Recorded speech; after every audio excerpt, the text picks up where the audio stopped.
So what are you thinking? A or B? I'm thinking,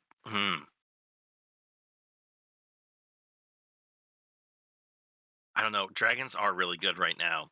The goading mechanic, the way it runs, I think is actually perfectly of how you want to play the goad, where like it's very optional and you have a lot of You do control you over do how it miss works. out on like the god ramp with green, but like you can make it.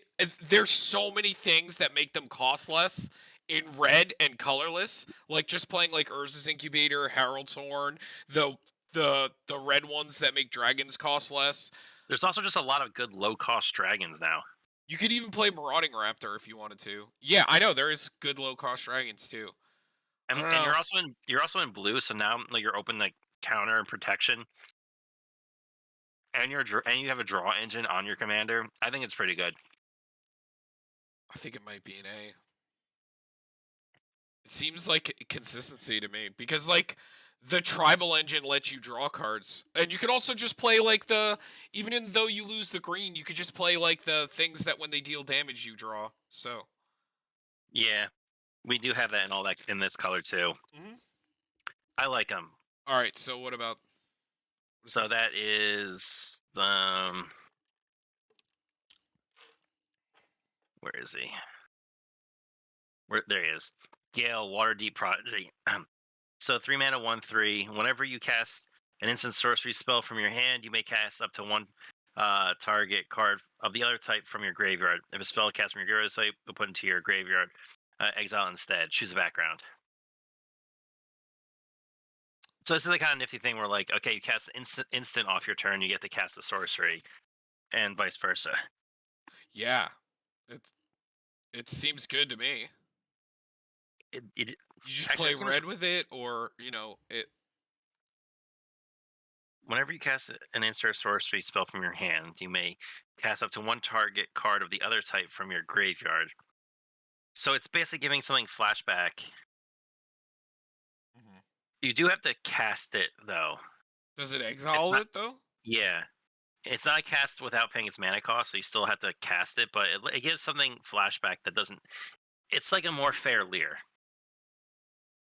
I still feel like it lands in B though, because it's not a once per turn, right? No, it's not. No, yeah, you could definitely you throw some red up in this bitch and you're storming off. There's definitely stuff you can do with this for sure. Or like, yeah, especially if you do like maybe some weird if you are storming, you make a ton of mana. You like maybe almost even traumatize yourself because it just opens up your hand. You do have Yeah, to cast something from your hand, but like still, I think it's still pretty good. that doesn't matter. Casting from your hand in a blue red deck, you're gonna have so many cards in your hand. So next we have Ganax, the Astral Hunter. I see. hmm This is the guy So that makes treasures. yeah, flying whenever he or another dragon enters the battlefield from your control, create a treasure token. Did you know Choose a background. it doesn't say non-token? So And that does not. how good? Okay, so we know that this card is redonkulous in a dragon deck, but how good is it by itself? Would you say Uh, I mean, you're probably still just playing tribal dragons in with like two green? colors. Yeah, with green probably. I mean, it seems pretty decent. I think it's at least a B. At its worst day, it's a B. You get all the best dragon cards in draw, and it's giving you a ramp engine, and it's only 5 mana, right? Yeah. Yeah, that's pretty fucking good for me because it works with tokens too. So like you get an Udvara Hellkite going, or like Lathless or Lathril, or like the ones that make tokens already, and you get to play Dragon Broodmother if you're in Gruul, like the one that just makes a token every turn. I think any extra mana is nice. And again, you're a dragon deck, so how bad could it really be, right? True. We've been talking about them a lot. I think it's a solid B. I don't know if I'd push it up to A. I don't know. What do you think? No, I wouldn't say an A. Because he kind of just like he's a mana generator, but like And he doesn't. dragons have a lot of mana generators, so it's not like it's needed, because they have a ton. All right, jellyfish. Hate it. F tier. What does it do? Trash. At the beginning of your end step, choose a player. They put 2+1 counters on a creature they control. Choose a second player to draw a card. Choose a third player to create 2 treasure tokens. All right. So if you're a group hug player, you love this card. What color? Okay, so I know what this guy is. Do you want to read it out? This is the adventure. Oh yeah, he's I just saw him. So he's vigilance. Whenever you cast an adventure spell, you may copy it. You may choose new targets for the copy. What are the colors? Bant, which I think was This is very good. Yeah, Bant was like kind of like the best colors for it. I think it's easily a B tier. Is it A tier though? Is the question. No, because here's my thing about it: is that adventures were one set. They were pretty good, like in standard, and like they have we did some, just get new ones. Remember? but not a ton. Not enough to like make it like crazy over the top. We got some ones that make it better, but there's no like straight I win by playing adventures. It's just like No, more I like agree. okay, there's some cool things. It's just more fair. It's very fair. I completely Because agree. like the new ones are like put 2+1 counters on something, or 2-card creatures get +1/+0, and like there's a lot of cool synergies with it. But you're basically playing a somewhat revamped standard deck with other cards to try and make it better. Yeah, I mean you're probably playing 4-leaf clover in this deck as is. Yeah, Lucky Clover. Lucky clover, yeah. Yeah. But it's definitely doable. It's definitely And not. It's definitely not trash. And you get to run, and you get to run Twinning Staff. There are some pretty decent adventures out there, and they're pretty cool. Also, remember they are instances and sorcery, so you get to play Archmage Emeritus. Mm. You get to play things that you're almost Derek. You could build this as like an instant and sorcery tribal commander that plays the like adventure cards as their like payoffs. Well, as their instant and sorcery cards. So, not the worst card in the world. No. You're probably still playing like a lot of the like probably even playing Brawl because it makes them cost less. Like all of the blue good cards with instant and sorcery tribal. So like it's definitely there. You know what? This is really interesting. I didn't think of Teamer Sabretooth. When you bounce a creature, you get to put it back in your hand and cast its like adventure side again. Yeah. Yes. They're still very generic in their effects, and they're more so like generic effects on cards, so they don't really super synergize super well. No, I agree. But like so it's kind of like a weird spell slinger with like maybe that's like your afterwards you get to put them into play. Yeah, it's like a spell slinging deck with conditions. And again, you're missing red, so it's just like slightly not there. But all right. But it's a cool concept. It's like me playing my food deck. Like I know food's not good. Yeah. But so Zut True Soul Zealot. So 3 mana 2/2 Goblin Shaman. Whenever you attack, you may sacrifice another creature or an artifact. If you do, create a 4/1 black skeleton creature token with menace that's tapped and attacking. Choose a background. Yeah. I don't think it's very good. This next one's pretty cool. This is the one that like creature tokens have tokens. No, I'm there. Sorry, I'm thinking a different one. Let me find this. You. I mean, I could put it over here if you want to talk about it. Yeah, because I looked. The artwork's almost very similar. Just person in green standing there, looking off to the side a little bit. So yeah, she's tokens you control have tap, add green mana, choose a background. I feel like this is okay. I like this is not bad. So like you're probably another or like green white, right? And also she's going to be a very good card in these kind of decks. Like you were just talking about your food deck, you definitely want to pick this card up. Because it works with any tokens. As we're like some of the other ones like are like artifacts or like they have to be creatures, like people use Cryptolith Right or things like that. Ooh. Like I just had thoughts on, it should be kind of cool in if you pair with red and then you make a treasure deck and you never have to sacrifice the treasures. Oh yeah. No, yes. Yeah. So either if you go in the red direction or you go in the white direction, they both seem pretty good to me. I think she's at worst a B. Got a lot of Bs. Yeah, because it's been very fair. I think they've been trying to like make some fun effects that aren't kind of broken. Oh, you're right. Yeah. For the most part. Like look how many high tiers we had like last time. I know Streets was fucking insane, Derek. Come on. Like, We had they a were lot of all uncommons. Like, Streets was insane.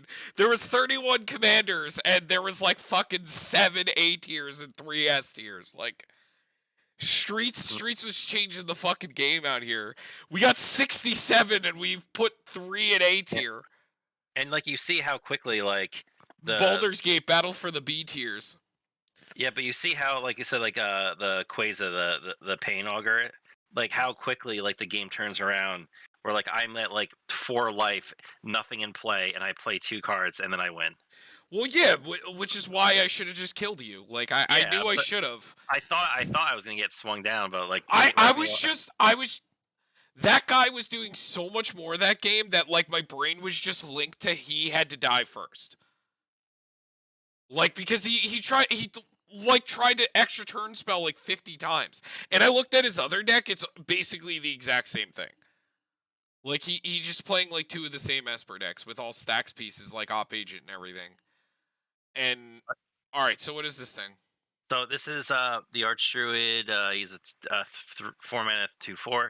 And sending your turn for 1 mana until the end of your turn, target token you control becomes a green bear creature with base power toughness 4/4. In addition to its other creature types, choose a background. Eh. Eh. I mean, yeah, no, I don't like it. Making Yeah. a token. It's definitely like you're a token deck, so you're at C at worst, but it's just a really bad payoff. But if you're making a bunch of tokens, like I feel like making them a 4/4 isn't relevant. If tokens are go wide strategy, Mhm. making like a couple of them bigger is just seems just okay. Yeah, he's definitely okay. He's definitely C. Alright, so what's this? So this is nope, not that one. Wrong blue card. Um, where did you go? There you are. The Imoen Mystic Trickster. I don't know, 3 mana for 2/3 with Ward 2. It's a human rogue wizard. At the beginning of your end step, if you have the initiative, draw a card. Draw another card if you completed a dungeon. Choose a background. Sounds like a C to me. Yeah, it seems like it's something you want in your main board of a new adventure deck with all the new support. Yes. Which I think Which it's is, still yeah, just okay. yeah. So this guy. This is the gnome artificer dude. Where is he? Yeah, Jan Jensen, Chaos Crafter. So he's in Mardu colors for 3/3 with haste. Sacrifice an artifact creature, create 2 treasure tokens. Sacrifice a non-creature artifact, create 2 one colorless construct artifact creature tokens. What are the colors again? Mardu.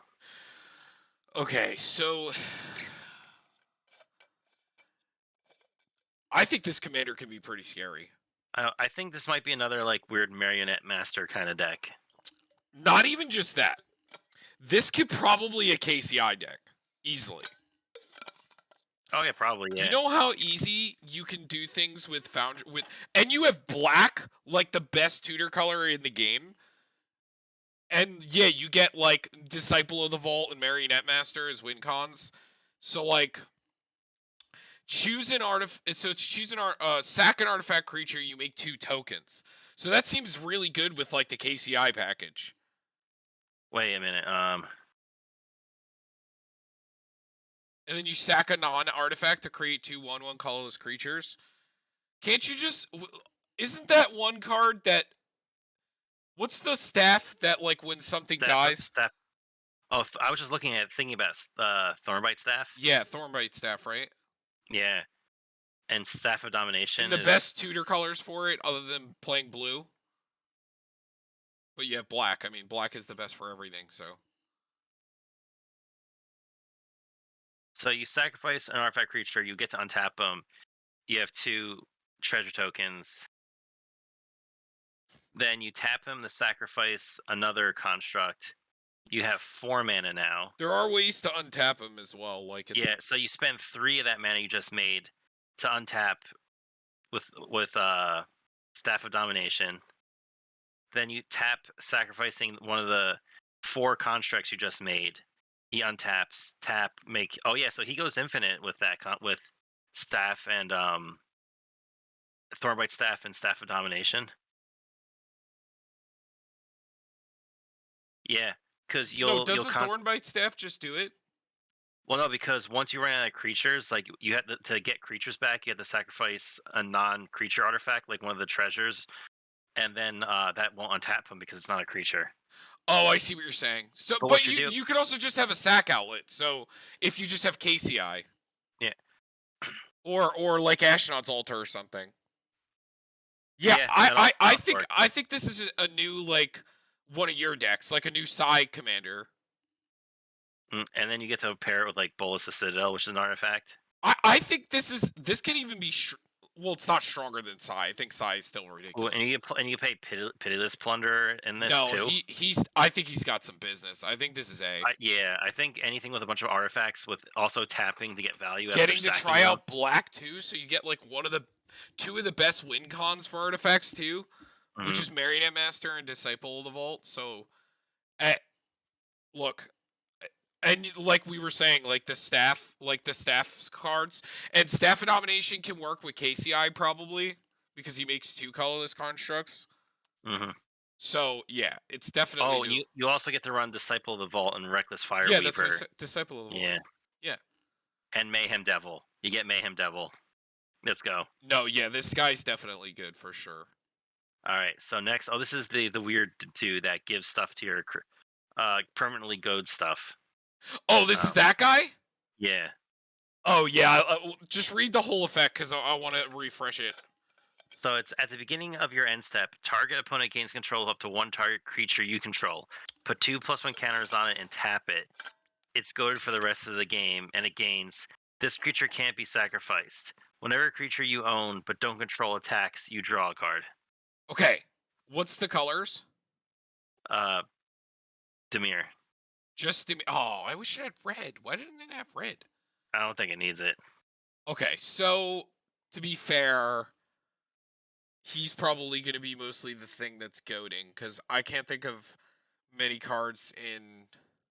So what I think this is kind of so I think what people are doing with him is they're taking those cards that are like really big and scary but have really negative effects and giving them to your opponent, like Demonic Taskmaster. At the beginning of your upkeep, sacrifice a creature other than Demonic Taskmaster. So you just give it to them. It can't be sacrificed.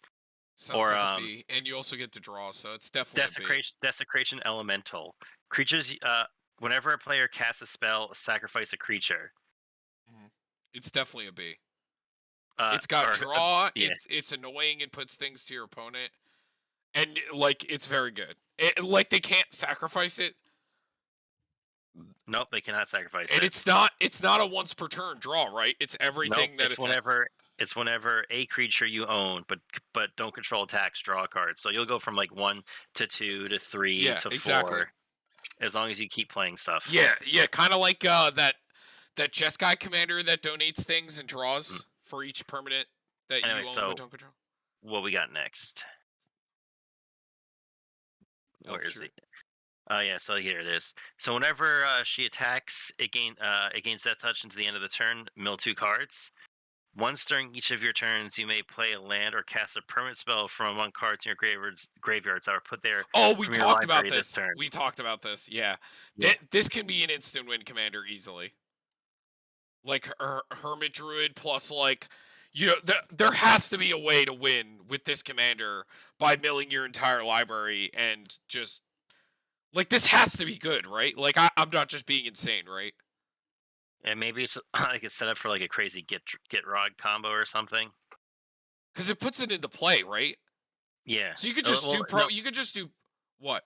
well, you do have to cast it from your graveyard or Okay. play a land. So So like say that's the one downside. So I think it's probably like A. Because as we're like the either A or B. Because the horror guy was milling your opponents, but this you can control like what you want because it's your deck.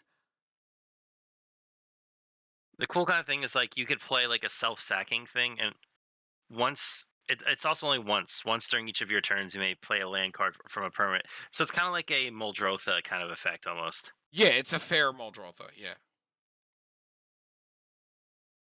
So I think it might stay in B. Yeah. All right. Next we have um the Fury of Avernus. Whenever you attack, if it's the first combat phase of the turn, untap all attacking creatures. They gain first strike at the end of the turn. After this phase is additional combat phase. Choose a background. Yeah, I mean, you just slap green, you have an extra combat commander, call it a B. Yeah. Yeah, it seems good to me. I don't know if it's A tier, but I mean, extra combat plus green, your Gruul is so insanely good now. Mm-hmm. So like, yeah, I call it a B, call it a day. Okay. This is the Simic Dragon. So yeah, he may look at the top card of your library at any time. You may cast dragon spells from the top of your library. Okay. So go ahead. Yeah. he's in weird colors for it. Yeah, You I don't agree. get red. You don't get red. But green and blue have kind of gotten a little bit more support, but not enough, I think, to make this like a standalone card. No, I This think is it's a definitely a C. card. This is definitely a card that wants to be in your main board and not as a Yeah, commander. I think it's a C. Unfortunately, Yeah. missing the red really does murder you. All right. This is the white thingy. He's the whatever champion. He's the Gift Warrior. 3 mana, 3/3. If you would put one or more counters on a creature, planeswalker you control, or on yourself, put that many +1 of each of those kind of counters on that permanent or player instead. So it's basically like a hardened scales effect. Which is not bad, right? Yeah, and it's choose a background, so like you could Just pick pick green. however you want it to be. What do you think it'd be? +1 I still think counters,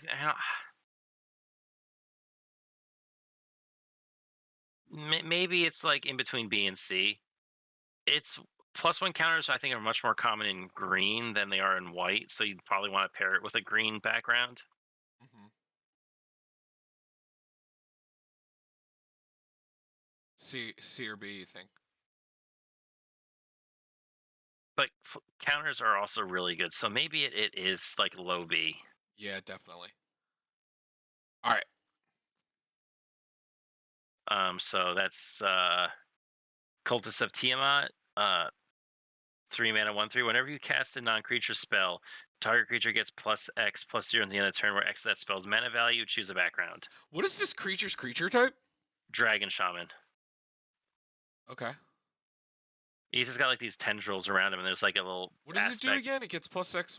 No, whenever you cast a non-creature spell, target creature gets +X/+0, where X is that spell's mana value. So it's like a like a prowess on crack.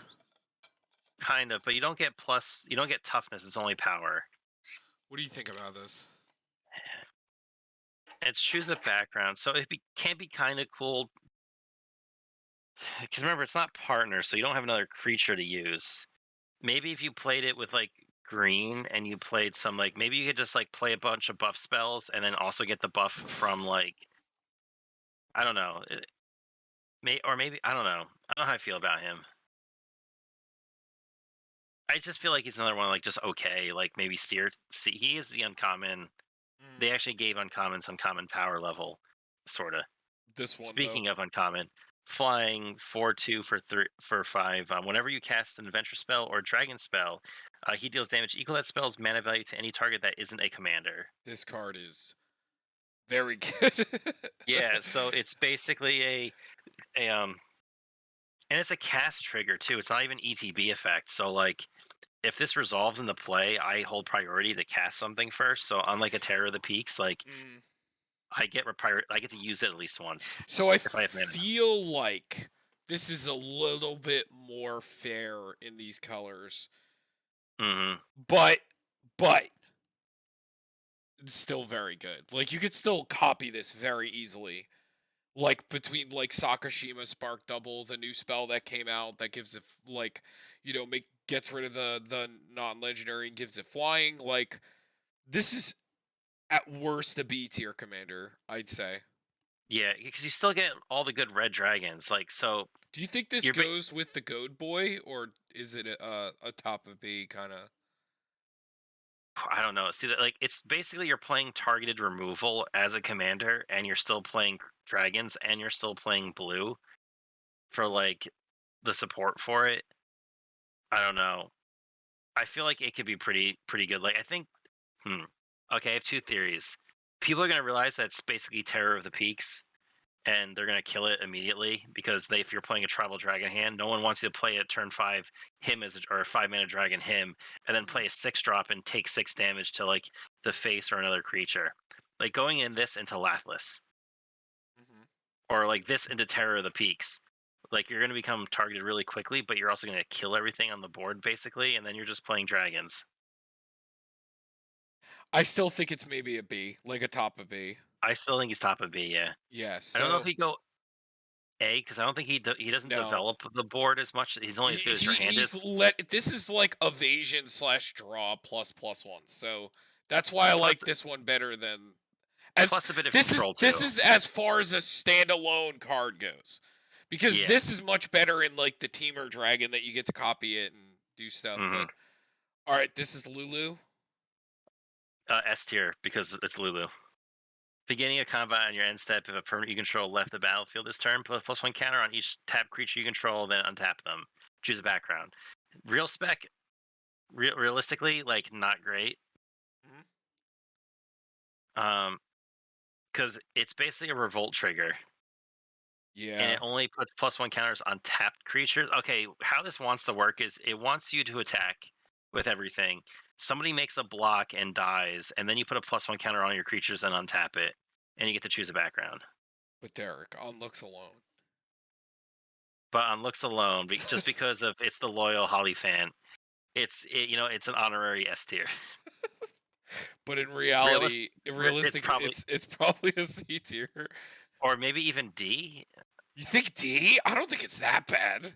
Because remember, It's it can got choose a choose a back. background. I was gonna Okay, say like you get another color. Like relax. Like okay, it could be C. yeah, But it's an honorary S remember because it's everything's Lulu. better with green. So So this is that. we'll just play the thing that makes it a 10-10 and it'll be good. Okay, there you go. Now it's better. Okay, At the this beginning of thing's your end actually step, not that. This actually not that bad. so yes, at the beginning of your end step, create a treasure token for each creature that died this turn. That's pretty cool. Mm-hmm. You're in again amazing colors for like doing self-sacrificing shenanigans. Yeah, I was It doesn't. debating that Jake should play this in Corvold, even though it's only at the end of his turn. The amount of things that Corvold can kill in a turn is impressive. I Like, mean, you could also like do a thing where like, okay, I'm going to blasphemous act, then play him. yeah, yeah, Damnation. Yeah, I was telling him that too. What do you think It about this? sees all that. I feel like this is a B, right? Yeah, I think it's a solid. I think it's a cool mechanic. You're playing basically. Aristocrat. Like, you could just play like a relentless. You You know, know what? I was gonna think about this. You could also just play like a really weird like black red control deck, and he's like a mana value for like every time you kill something, and then you just develop a lot of mana and board, and like you play stuff like Dockside Chef and like no, he's like definitely not bad. and you just like play like I'm gonna draw things over time. It makes village rights and deadly disputes kind of cool, Hmm. and like goblin bombardments, and yeah, Yeah, I like them. I'm a fan. Okay, what's this thing? Things with treasures have gotten better and better and better. So this is Maisy True Sword Paladin. So this is Mardu, no, not Mardu, Naya colors. Okay, Whenever an enchanted creature attacks one of your opponents, it gets +2/+0 and gains trampoline in a turn. Whenever an aura you control is put into your grave or from the battlefield, exile it. Until the end of your next turn. You may cast that card. I think this is pretty good. Yeah, it's So an the enchantment deck. problem is it doesn't have any like protection. It's more so protecting the auras. Mm. So it's probably better in one of the decks like that. What's that guy everybody used to play? The Naya commander Oh yeah, I know what that you're talking has about. hexproof and like he gets +2/+2 for like, or he gets he just I know. yeah, you I know know who I'm exactly what talking you're about. talking about. I forgot his name. It's Kahiji Honored One. Yeah, this is probably No, never mind. That's not it. Uriel the Miststalker. That's what it Uriel. was. Yeah, so he's probably pretty good in that deck or like your auras decks. So as a card by itself, you are in the good enchantress colors, so like Mm. you do get to draw because you You, have you you green get white. you still get to run the protection cards. You still get to run Light Paws. Yeah, so This is at worst a B. I think it's another B. Yeah, Because the thing is, I don't know what red does for the deck. as far as enchantments go, you mean? Yeah, like Or it's the auras are thi- good. The auras are good. is there really a good red aura? I think. I can't really think of one off the top of my head. Let me kind of look, see what they got going on here. The top card they have, the only card that's red, is Shiny Impetus. Enchant creature. It gets +2/+2, and is goaded. Yeah, shiny impetus. Yeah. Let me look at. That's the only one in like top cards I see. Let me look at regular enchantments. Trace of Abundance is an enchant land that has Shroud that makes it more mana. You can play like stolen strategies and outpost siege. But she only really works with auras, I thought. Yeah, but you're probably still an enchantment deck. Like Yeah, you're it's probably whenever an aura you control is put into your graveyard. So yeah, like I don't know. I think there's any like good red auras like I'd want to play. So you're basically just using red for maybe some other value, so maybe some maybe creature. she's a C. Yeah, You think? yeah. Mhm. No, I say B. I wouldn't say C. Yeah, because I mean you're still playing You're still enchantresses. you're still playing. You have the best Enchantress colors. You still get to run all the good things. You still get to run like stupid Sithis and You get Presence and Sanctum Weaver. broken protection. Mm-hmm. Oh, here we go. So this is I'm going to put in the first S tier. Yeah, no, for sure. Do you want to read the card? Yeah. Let me actually find his actual text on this actual card as soon as I can find it. In my wow, he's at the very top. Oh yeah, he's the most played one so far. Flying No in Ward 2. shit. I Flying in wonder Ward 2. why. Whenever another non-token dragon enters the battlefield under your control, create a copy of it, except that token isn't legendary if the dragon is legendary. In red and green and blue. Yeah, it's we were just talking about this guy, right? Mm-hmm. The dragon that does the cast. I pointed out to Mike the other day that he was missing the trigger, right? Because he had 3 of them out. Because he did the thing where he went commander, spark double, make 2 of them, because that's how it works with him. Because he says whenever another dragon, so if he sees himself enter, he's going to make a copy of himself. So there's 3 of them. So he made 3 of these, and he cast that Earthquake Dragon, the new one that's the 15 or whatever. And I was like, oh! And he just massacred Chad. Like Chad took like 45 damage or something. I was like, holy shit! And then I was like, oh my fucking god! And then he goes into now I go to attack phase. And then he had this one out that makes the treasure token copied. So he made 3 of them and made 3 treasure tokens. I'm like, dude, this deck is not fair. Absolutely not fair. You want to know what was a great thing though? The other new one that we're gonna get to, Brokos. Yeah, him, right? Thank God they didn't give that flying. Yeah, no, thank you. Yeah, because he actually made a misplay where he played it under Dragon Tempest thinking it was going to get haste, and I had to explain to him that Dragon Tempest gives things with flying haste, not just dragons. But so anyway, yeah, definitely Niv, just a quick little Niv Mizzet, Old Gnawbone, Atarka, things Tom, that you're not thinking 4th dimensionally. You can play Sakashima and make a copy of your commander. Yeah, that's what I said. Yeah, Spark Double Sakashima, make a copy, you get 3.